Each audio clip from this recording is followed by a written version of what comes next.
Hey everybody, Dan here at Pain Free You.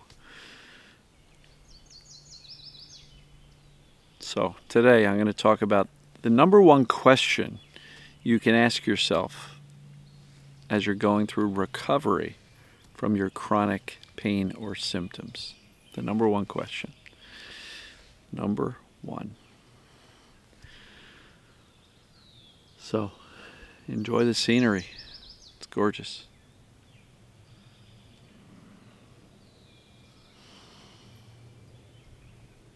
So,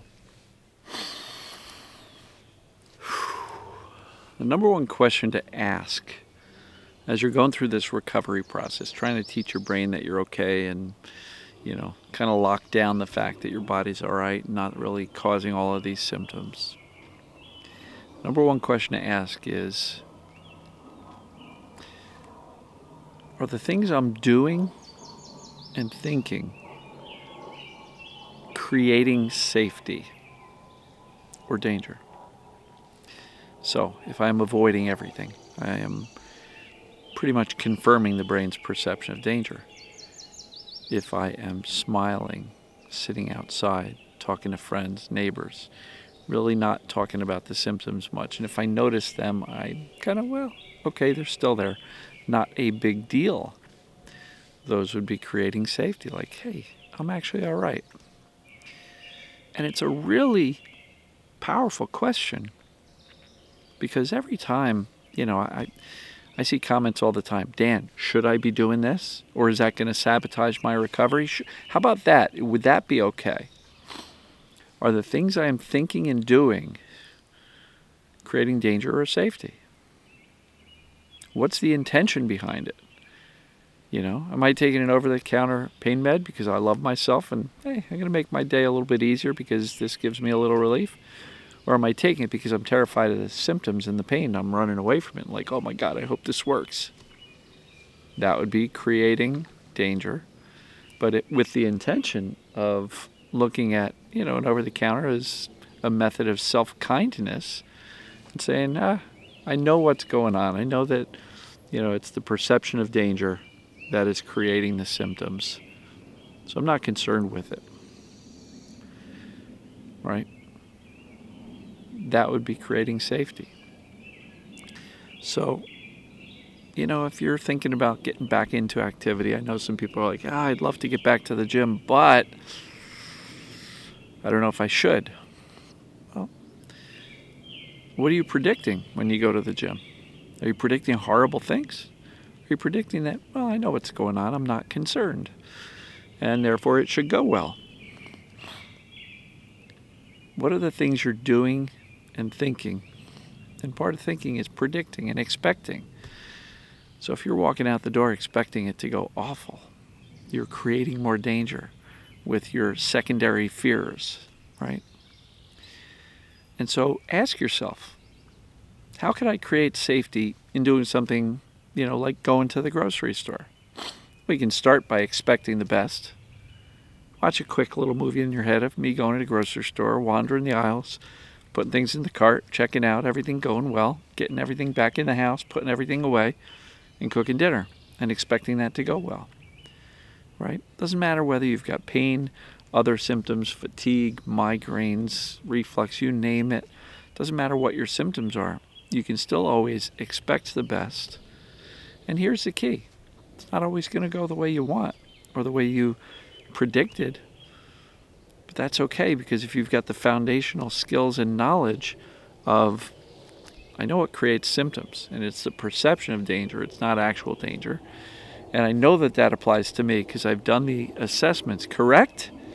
Still, as much as I mention these assessments, I still get, easily between comments and messages, 5 to 10 messages a day going, well, what about this, Dan? Is this TMS?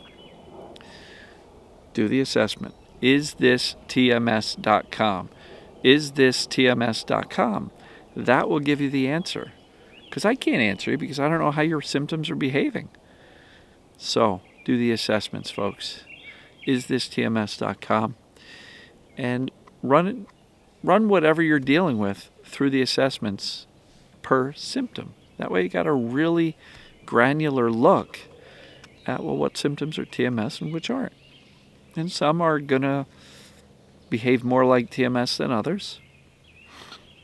And I'll say the ones that you have the most fear about, they're going to be harder to score high on the test. That doesn't necessarily rule out TMS. It just means that the more fear you've got, the longer you've had them, the more consistent they are and a little less likely to behave like TMS.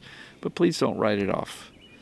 You know, inevitably you have some life experiences where things behaved like TMS. You know, oh, I just had a good week. Now symptoms are back. Uh-oh. No, not uh-oh. You had a good week and now symptoms came back. But physical problems don't do that. So it's important. Are you creating safety or danger? That's the number one question to ask yourself as you go through this journey. Because, you know, you can ask other people and say, well, what if I do this? Is that all right? What if I do that? Is that okay? You know, and even some of the other practices, you know, two sides of the question. Am I creating safety or danger? And are the things I'm doing designed to fix me, right? Fixing activities. It's a good question to ask also. Is what I'm doing and thinking an attempt to fix myself? Or am I more focused on living and less focused on fixing?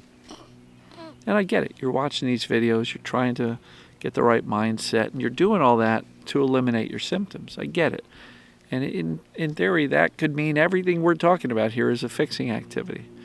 But there are some things that are more fixing activities than others. If you're creating safety and living your life and shifting your attention away, and even if symptoms get colorful, you go, I'm not really concerned with that. That's teaching safety. That's not really fixing. It's teaching the brain what we want it to know and accept. That's not really fixing.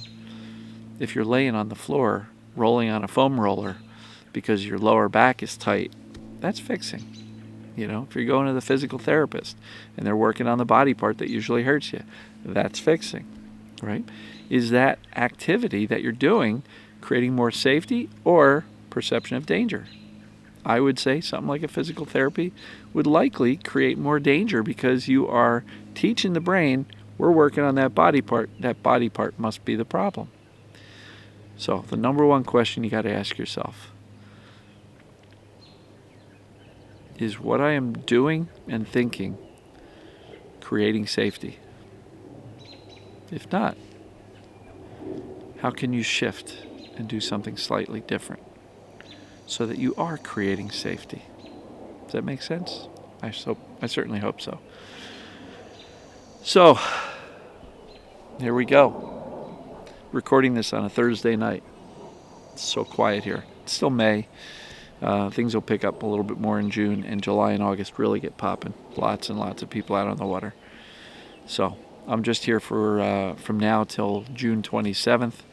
I'll probably pop home once or twice, get home, do some laundry in about a week or so. There's no laundry here, you know. So anyway, hope everybody's doing great. I love you as always, and as usual, we'll see you tomorrow. Take care.